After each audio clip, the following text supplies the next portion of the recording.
Good morning students. Sanjay sir biology classes में आपका स्वागत है। बच्चों, आज मैं आपको जीव विज्ञान विषय के अंतर्गत कक्षा 11 के कोर्स के अंतर्गत एक बहुत महत्वपूर्ण टॉपिक पढ़ाने जा रहा हूँ। आप ध्यान से इसको समझिएगा। उस टॉपिक का नाम है एक्सक्रीशन इन ह्यूमन बीइंग। मनुष्य के अंतर्गत उत्सर्जन किसे कहते हैं? आमतौर पर हम कई बार ये समझते हैं कि उत्सर्जन वह प्रक्रिया है जिसमें हम अपने शरीर के अंदर उपस्थित या बनने वाले अपशिष्ट पदार्थों का त्याग करते हैं। ये सही भी है, लेकिन अगर उत्सर्जन का अक्षरशः परिभाषा दिया जाए कि उत्सर्जन किसे कहते हैं, तो हमारे शरीर के अंतर्गत कोशिकाओं में होने वाले उपापचय क्रिया के फलस्वरूप बनने वाले नाइट्रोजन युक्त हानिकारक यौगिकों का शरीर से बाहर त्यागना ही उत्सर्जन कहलाता है। अब प्रश्न ये है कि वो कौन सा यौगिक है जो नाइट्रोजन युक्त है और हमारे शरीर के लिए हानिकारक है। तो बच्चों, हमारे शरीर में मुख्य रूप से जो हानिकारक यौगिक है उसे हम अमोनिया कहते हैं। यह अमोनिया हमारे यकृत में यूरिया के रूप में परिवर्तित होता है, जो कि अमोनिया की तुलना में कुछ कम हानिकारक है। इसके लिए यकृत के भीतर एक विशेष चक्र या साइकिल चलती है, जिसको हम लोग ऑर्निथिन सेट्रुलिन साइकिल के नाम से जानते हैं। इस चक्र के फलस्वरूप यूरिया नामक हानिकारक यौगिक हमारे शरीर के अंतर्गत बनता है या तैयार होता है, और फिर उस यूरिया को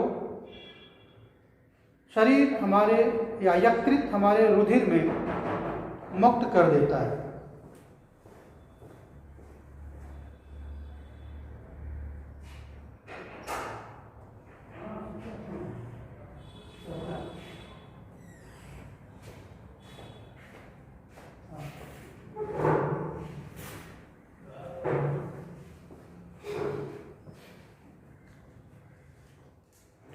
यह यूरिया,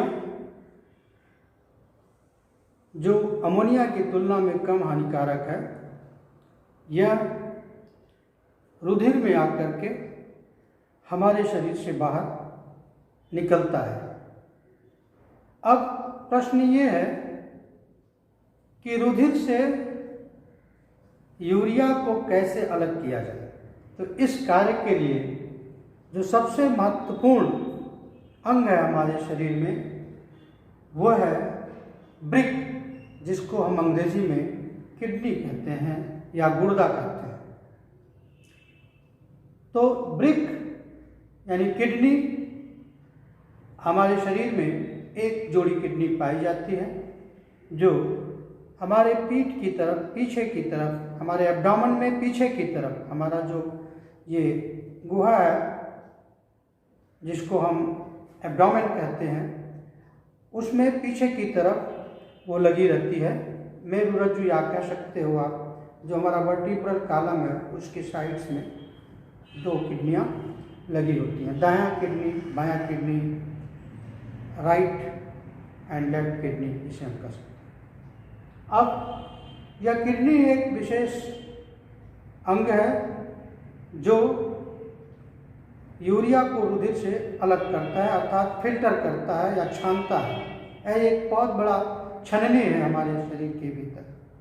किडनी की आंतरिक संरचना की बात की जाए तो यह सेम के बीज के आकार की, जैसा सेम होता है, बीन शेप होता है, आकार की संरचना होती है और इसमें अंदर की तरफ मेडुला और बाहर की तरफ कार्टेक्स होता है और ये छोटी छोटी संरचनाओं से मिलकर के निर्मित होता है।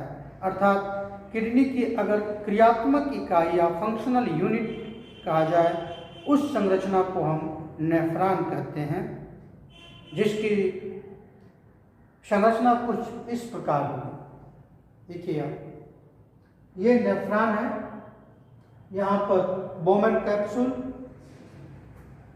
ग्लोमेरुलस, ये प्रॉक्सिमल कन्वोल्यूटेड ट्यूब्यूल पीसीटी जिसे कहते हैं, नीचे की तरफ loop of Henle, descending loop of Henle, ascending loop of Henle और फिर डीसीटी डिस्टल कन्वोल्यूटेड ट्यूब्यूल और फिर कलेक्टिंग डक्ट। तो ऐसी जो है लाखों संरचनाएं किडनी के अंतर्गत पाई जाती हैं और यही संरचना रुधिर से यूरिया को अलग करता है और मूत्र का निर्माण करता है। जब यूरिया के साथ यूरोक्रोम नामक पिगमेंट उसमें मिल जाता है और जल के साथ जब वो शरीर से बाहर आता है तो हम उसे मूत्र कहते हैं या पेशाब कहते हैं या यूरिन कहते हैं।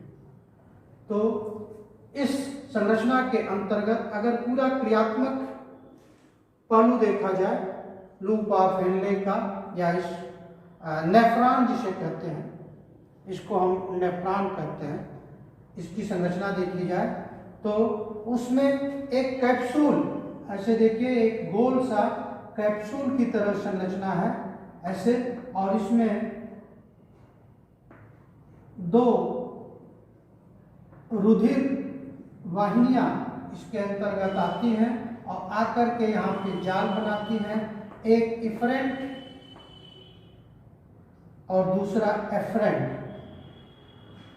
एक ब्लड को इसके अंतर्गत ले आती है और दूसरा छने हुए ब्लड को वापस ले जाती है और यहाँ पर एक जाल सी संरचना बनी होती है जिसको हम ग्लोमेरुलस कहते हैं।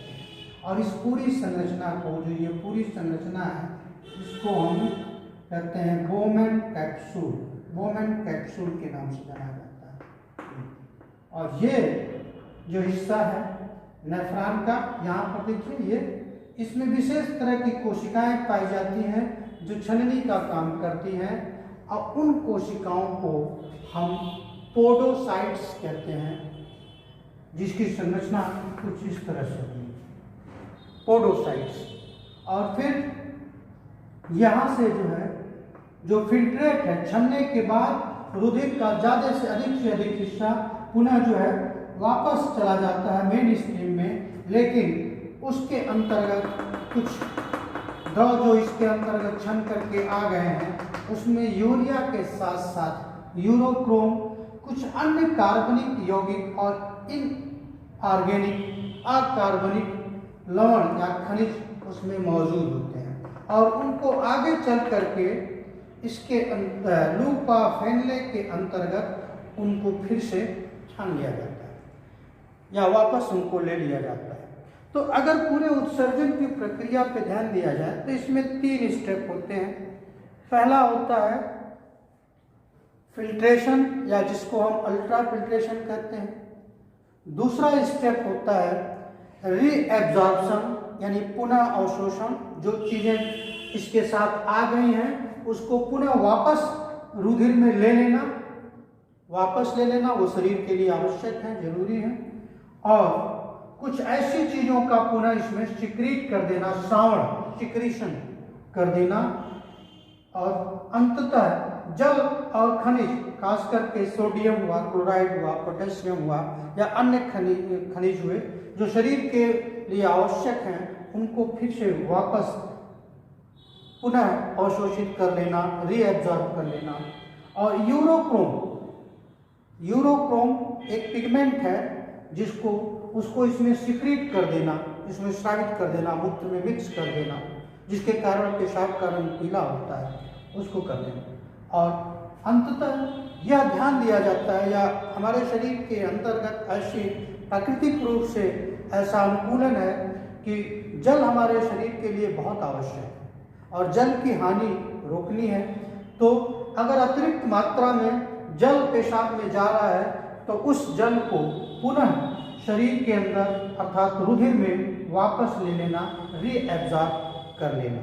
तो उसके लिए ये सारी प्रक्रिया अपनाई जाती है। तो अब आप यहाँ से देख करके आपके समझ में आ जाएगा कि लूप ऑफ हेनले क्या है, बोमेन कैप्सूल क्या है, डिसेंडिंग लूप क्या है, असेंडिंग लूप क्या है, डिस्टल कम्युलेटेड ट्यूब्यूल, ये बहुत महत्वपूर्ण पॉइंट है। डीसीटी यहाँ एक विशेष प्रकार के हार्मोन का जो है असर होता है जो हमारे पिट्यूटरी ग्लैंड के पश्च भाग से पॉजिटीरियर पिट्यूटरी से स्रावित होता है, जहाँ पर डीसीटी कहते हैं। उस हार्मोन को हम एडीएच हार्मोन कहते हैं, एंटी डायूरेटिक हार्मोन कहते हैं। ये हार्मोन मूत्र को गाढ़ा करने के लिए अर्थात मूत्र में उपस्थित अतिरिक्त जल को पुनः अवशोषित करने के लिए जिम्मेदार होता है। इस नाते इसको हम एंटी डायूरेटिक हार्मोन कहते हैं, एडीएच हार्मोन। और उसका असर इस भाग पर होता है, डीसीटी भाग पर होता है, डिजिटल कन्वोलेटेड ट्यूब्यूल के भाग पर होता है। जिस व्यक्ति के अंतर्गत इस हार्मोन की कमी हो जाती है, जिन व्यक्तियों में, उनको एक विशेष रोग हो जाता है, अर्थात उनका पेशाब जो है अधिक मात्रा में पेशाब होता है, पेशाब पतला होता है क्योंकि जल की मात्रा बढ़ जाती है, जल का अवशोषण पुनर्अवशोषण नहीं हो पाता। ऐसे व्यक्ति में एक विशेष रोग होता है, उस रोग को हम डायबिटीज इंसिपिडस कहते हैं। तो अब आप ध्यान दीजिए, डायबिटीज दो प्रकार के होते हैं। एक वो जो इंसुलिन की कमी से होते हैं, उसको हम डायबिटीज मेलिटस कहते हैं, और दूसरा ये जो एडीएच हार्मोन की कमी से होता है, उसको हम डायबिटीज इंसिपिडस कहते हैं। और फाइनली अंततः जो मूत्र है, यूरिन है, सब कुछ होने के बाद, फिल्टर होने के बाद, रीएब्जॉर्ब होने के बाद, सिक्रेशन होने के बाद, अंततः वो कलेक्टिंग डक्ट, एक बड़ी सी मोटी सी डक्ट होती है जिसमें हर तरफ से जो है नेफ्रॉन जुड़े रहते हैं। देखिए यहाँ एक नेफ्रॉन जुड़ा है, इधर से भी नेफ्रॉन आएगा, यहाँ भी आएगा, या इधर भी कहीं अगर होगा तो भी आएगा। तो वो अंततः जो है सारा का सारा जो यूरिन है, जिसे हम पेशाब करते हैं, वो कलेक्टिंग डक्ट में आ जाता है और कलेक्टिंग डक्ट के माध्यम से वो किडनी के बाहर पहुंचता है, द्रोणी में पहुंचता है, और वहां से यूरेटर नामक नलिका से वो मूत्राशय में पहुंच जाता है, जो एक चैम्बर है, जो एक थैली है, मूत्राशय जिसको हम यूरिनरी ब्लैडर कहते हैं, उसमें पेशाब इकट्ठा होता है। और उसके बाद हम समय समय पर उसको अपने शरीर से बाहर त्याग देते हैं। तो इस तरह से ये प्रक्रिया जो है, पूरी प्रक्रिया उत्सर्जन कहलाती है, मानव में उत्सर्जन कहलाती है।